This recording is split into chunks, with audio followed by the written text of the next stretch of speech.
రాణి గారికి, అలాగే విచ్చేసిన అధికారులకు, మరి రెవెన్యూ కానివ్వండి, మరి మన ఇరిగేషన్ కానివ్వండి, అలాగే ఉన్న విద్యుత్ కానివ్వండి, ఉన్న సిబ్బంది అందరికీ, మరి అధికారులందరికీ, అలాగే విచ్చేసిన మరి మా గ్రామ ఆడపడుచులకు, అన్నదమ్ములకు, అక్క చెల్లెళ్ళకు అందరికీ పేరు పేరున నా నమస్కారాలు తెలియజేస్తున్నా.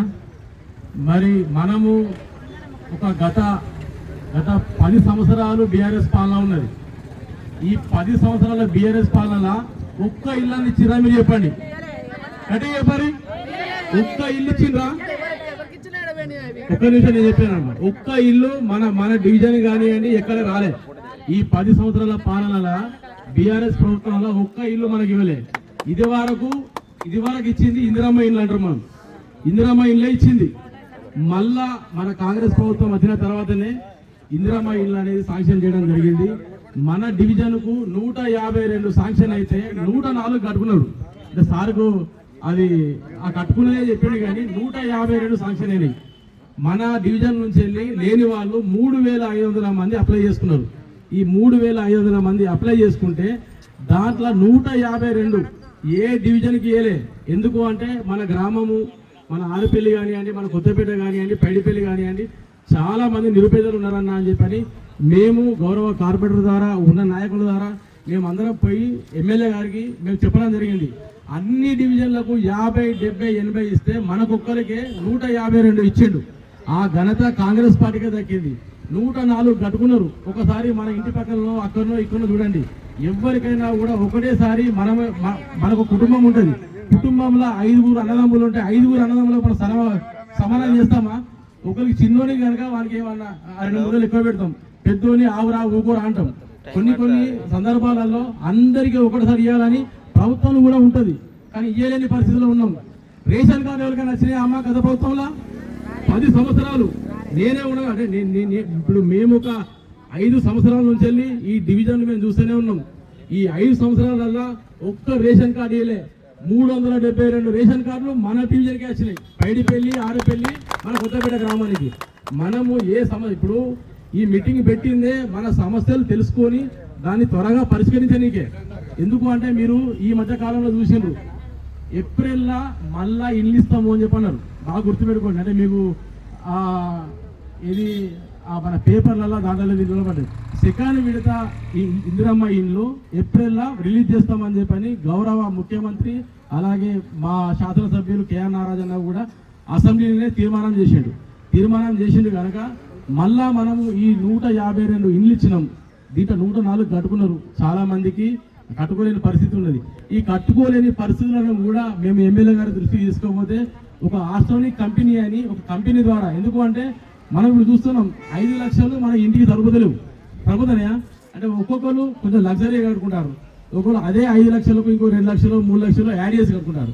కాబట్టి చాలా మంది ఈ 2-3 లక్షలు కూడా వాళ్ళను పెట్టి కట్టుకోలేని పరిస్థితి ఉన్నది. ఈ 5 లక్షలలో మనకి ఇల్లు కాదన్నా మరి మనం ఇచ్చి కూడా వేస్ట్ అవుతుంది. చాలా మంది కట్టుకోలేని పరిస్థితి ఉన్నదంటే మన గౌరవ ఎమ్మెల్యే కేఆర్ నాగరాజు గారు ఒక ఆస్ట్రోనిక్ కంపెనీ అని చెప్పి ఆ కంపెనీతో మాట్లాడి వాళ్ళే పూర్తి బాధ్యత, బెడ్ కాడ నుంచి వెళ్ళి ఇల్లు మళ్ళా తాళం వేసి ఇచ్చే వరకు కూడా వాళ్ళే బాధ్యతగా మన ఆరేపల్లిలో ఒక 3-4 ఇళ్ళు, కొత్తపేటలో ఒక 3-4 ఇళ్ళు కూడా స్టార్ట్ చేశారు. చాలా ఇళ్ళు వర్ధనపేట ఆ నియోజకవర్గాలలో కూడా చాలా ఇళ్ళు ఈ పాటికి పూర్తయినాయి. ఒకసారి మీరు తెలుసుకోండి. మీరు అంటే మనకు తెలియక మనం మాట్లాడుతున్నాం. ఆ అమ్మ ఉన్నది, ఆ అమ్మ బాధ ఉన్నది, కానీ ఆమె కంటే ఎక్కువ నిరుపేదలు చాలా మంది ఉన్నారమ్మా మన గ్రామంలో ఉన్నారు. అందరికీ ఇల్లు ఇచ్చే బాధ్యత కాంగ్రెస్ ప్రభుత్వం అనేది, ఇది ఒకటి గుర్తుపెట్టుకోండి. అందరికీ ఇల్లు ఇచ్చే బాధ్యత విడతల వారిగా వస్తాయి ఒక్కొక్కరికి. ఎందుకంటే ఒకటేసారి 3,000 ఇళ్ళు 4,000 ఇళ్ళు అంటే కూడా బడ్జెట్ అన్ని సంఘాలను ఏమంటారు ప్రతి సంక్షేమ పథకాన్ని కూడా చూసుకోవాలి. ఒకటే సంక్షేమ పథకానికి ఇస్తే ఇంకో సంక్షేమ పథకం ఏమవుతుంది? మనకు 200 యూనిట్ల మన గృహజ్యోతి ఇస్తాలేరా? ఎంతమంది లబ్ధిదారులు ఉన్నారు ఇక్కడ? ఒక్కరు చేయత్తలేరు. 2 లక్షల రుణమాఫీ అయింది. అంటే చాలా మంది రైతులకు కాలేదంటారు, కానీ 500 మాత్రం చేయొత్తారా? 500 అయితే ఉన్నారు కదా, 500 చేయత్తలేరు. మనం ఒక్క నిమిషం, గ్యాస్ సబ్సిడీ మన పోయిన ప్రభుత్వం ఇచ్చిందా అమ్మ? గ్యాస్ సబ్సిడీ ఇవ్వలే కదా. 500 బోనస్ వస్తుంది, అది మాత్రం చెప్తలేరు.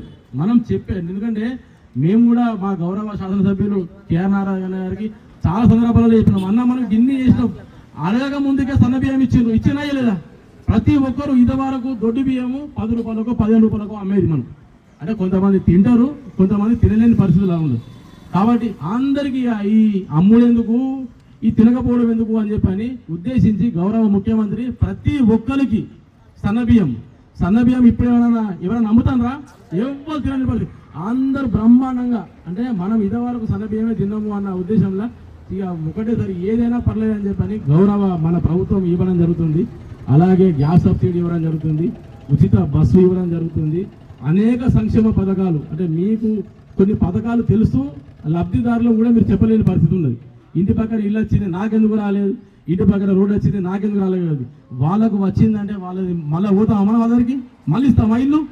మనకు కూడా రావాలి, ఎందుకు రాలేదు ఏంది అనేది గౌరవ ఉన్న అధికారులతో మాట్లాడి ఏమైనా టెక్నికల్ ఇష్యూస్ ఉంటే అవి కూడా మాట్లాడి మనకు వచ్చే రీతిగా చేసుకోవాలి. కానీ ఇంత పెద్ద గ్రామ సభ పెట్టి మనం గట్టిగా మాట్లాడితేనే మనకు వస్తుంది అంటే అది రాదమ్మా, గుర్తుపెట్టుకోండి.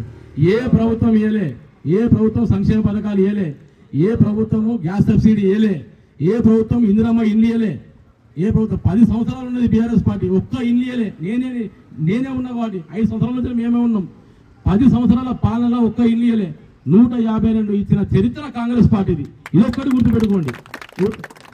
గ్యాస్ సబ్సిడీ కానుంచాలి, గృహజ్యోతి కానుంచాలి. ఈరోజు మనం చూస్తున్నాం మన డివిజన్ మీద ఎమ్మెల్యే గారికి ఎంత ప్రేమ అంటే 200 కోట్ల ఇంటిగ్రేటెడ్ స్కూలు మన డివిజన్లో పెట్టాడు. వర్ధన్నపేట నియోజకవర్గంలో ఒకటే స్కూల్ ఉంటుంది ఇంటిగ్రేటెడ్ స్కూల్. అంటే మీకు అర్థం ఉన్నదో లేదో కానీ మన పిల్లలు ఏమంటారు ప్రైవేటుకు ధీటుగా, అంటే ప్రైవేటుకు పంపించాలంటే ఇప్పుడు 1,00,000, 1,50,000, 2 లక్షల ఖర్చు అవుతుంది. చాలామంది వాళ్ళని చూసేది మన వాపును చూసి పడుకుంటూ పక్కనోడు ప్రైవేట్ పోతే మనం కష్టమో నష్టమో చేసి మన పిల్లలను కూడా ప్రైవేట్ పంపిస్తాం. ఫీజులు కట్టలేని పరిస్థితులు ఉన్నాయి. ఈ పరిస్థితుల నుంచి వెళ్ళి మనము పోవాలని చెప్పని గౌరవ ముఖ్యమంత్రి వర్యులు మరి అలాగే మన శాసనసభ్యులు మన డివిజన్కే 13 డివిజన్లలో మన డివిజన్కు ఈ మన గేట్ల పక్కనే మీరు ఒకసారి చూడండి, స్కూల్ కూడా ఆల్రెడీ బెడ్ లెవెల్ లేచింది. 200 కోట్ల ప్రాజెక్టు 26 ఎకరాలలో బ్రహ్మాండమైన స్కూల్ కడతాం మనం. మన డివిజన్కే వచ్చింది. మన డివిజన్ మీద అంత మక్కువ, అంత ప్రేమ. చాలా మంది దళితులు ఉన్నారు, చాలా మంది బీసీలు ఉన్నారు, చాలా మంది నిరుపేదలు ఉన్నారు అన్న ఆలోచనతోని మరి ఏ డివిజన్ కూడా 70, 80, 100 ఇల్లు ఇచ్చారు. కానీ మన డివిజన్కు మాత్రం 152 ఇల్లు ఇచ్చిందమ్మా. మళ్ళా సెకండ్ పెడతా ఉంటుంది, దీంట్లో తాడు పెడతా ఉంటుంది. ఈ 5 సంవత్సరాల పాలనల విడతల వారీగా మనం ఇల్లు ఇస్తారు. అదేరే పడద్దు, భయపడద్దు. ఓన్లీ కాంగ్రెస్ ప్రభుత్వమే ఇస్తుంది, ఏ ప్రభుత్వం ఇవ్వలే. ఇది ఒక్కటి గుర్తుపెట్టుకోవాలని చెప్పి మంది కూడా అంటే చాలా మంది కూడా టెక్నికల్ ప్రాబ్లం ఏంటంటే జాగా ఉన్నావు కూడా మాకు లేదంటే అయిపోతుంది అనుకుంటారు. జాగా ఉన్నా కూడా ఎందుకు అంటే ఏమన్నా ముందుకోపోతారు కావచ్చు అన్నట్టు. ఎవ్వరు ఏం కాదమ్మా, జాగా ఉంటే ఉన్నదని రాయండి. జాగా ఉన్నోళ్లకు 5 లక్షలు ఇల్లు ఇస్తుంది, జాగా లేని వాళ్ళకు ఇందిరమ్మ డబుల్ బెడ్రూమ్ ఇల్లు కట్టిస్తుంది. ఇదొక్కటి గుర్తుపెట్టుకోండి. మరి గౌరవ శాసనసభ్యులు మన గ్రామానికి, మన 3 గ్రామాలకు ఎంతో చేస్తాడు, ఎన్నో రోడ్లు వేసిండు. నేను కాంగ్రెస్ ప్రభుత్వం వచ్చిన కారణం ఒక 15 కోట్ల వర్కులు వేసిన. మీరు నమ్ముతారా? గౌన్లవాడ చేయలేదా? ఏ ప్రభుత్వం చేసిందమ్మా? ఎన్ని సంవత్సరాలు ఉంటున్నారు మీరు చెప్పక్క? ఎన్ని సంవత్సరాలు ఉంటున్నారు? ప్రతి గల్లీకి మనం రోడ్డు డ్రైనేజీ ఉండాలన్న ఉద్దేశంతో ఈ మన మెయిన్ రోడ్ డ్రైనేజ్ చేసినామా? ఏ ప్రభుత్వం అయినా చేసిందా?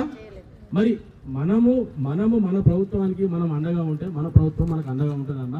కాంగ్రెస్ ప్రభుత్వం అంటేనే పేదల ప్రభుత్వం, కాంగ్రెస్ ప్రభుత్వం అంటేనే బడుగు బలహీన వర్గాల ఆశాజ్యోతి. ఇందిరమ్మ ఇల్లు ఇచ్చిన ఇల్లు. నేను మొన్న వర్ధనపేటలో మేము ఎలక్షన్ క్యాంపెయినింగ్ పోయినాం. ఒక వాడ ఉన్నది, మినిమం 200 ఇల్లు ఉన్నాయి. ఆ 200 ఇల్లు మొత్తం ఇందిరమ్మనే ఇచ్చింది. 200 ఇల్లు ఒక కొత్త కాలనీ కట్టించి వాళ్ళకి ఇచ్చింది. అప్పుడు వచ్చిన ఇల్లు 30 సంవత్సరాల క్రితం వచ్చిన ఇల్లు అయ్యా. మళ్ళా మాకు మొన్న కేఆర్ నాగరాజ్ అన్న వచ్చిన తర్వాత మాకు అక్కడ 70 శాంక్షన్ అయినాయని చెప్పి వాళ్ళు గర్వంగా చెప్పుకున్నారు. మనము కాంగ్రెస్ పార్టీకి మనము వెన్నంటే ఉండాలి. అలాగే గౌరవ శాసనసభ్యులు కేఆర్ నారాయణ గారికి వెన్నంటే ఉండాలి. మీ సమస్యలు ఏమున్నా కూడా తీర్చడానికే వచ్చిన అధికారులు. మనం గట్టిగా పెడితే వాటికనే ఏమున్నది, పేపర్లో ఏం రాస్తారు, గ్రామ సభలో లొల్లైంది అంటే అయిపోయింది. అధికారులు పోతారు, మీరు పోతారు. మీ సమస్యలు ఎవరు పట్టించుకోవాలి? మీ సమస్యలు చెప్పండి, తీర్చడానికే ఉన్నారు. మేము కూడా ఇక్కడనే ఉంటాం. గంట కాదు 2 గంటలైనా కూడా మీరు అప్లికేషన్ ద్వారా మాకు ఇవ్వండి. ఎందుకు రావా మేము చూస్తాం. ఈ 3 సంవత్సరాలలో ఈ 3 సంవత్సరాలు మనకి ఇంకా పరిపాలన ఉన్నది కాబట్టి ఈ 3 సంవత్సరాలలో విడతల వారీగా ఇచ్చే ఏర్పాటు చేద్దాం. ఓకేనా అమ్మా? ఎవరు అదే పడుకోండి. Thank you. ఈ సభకు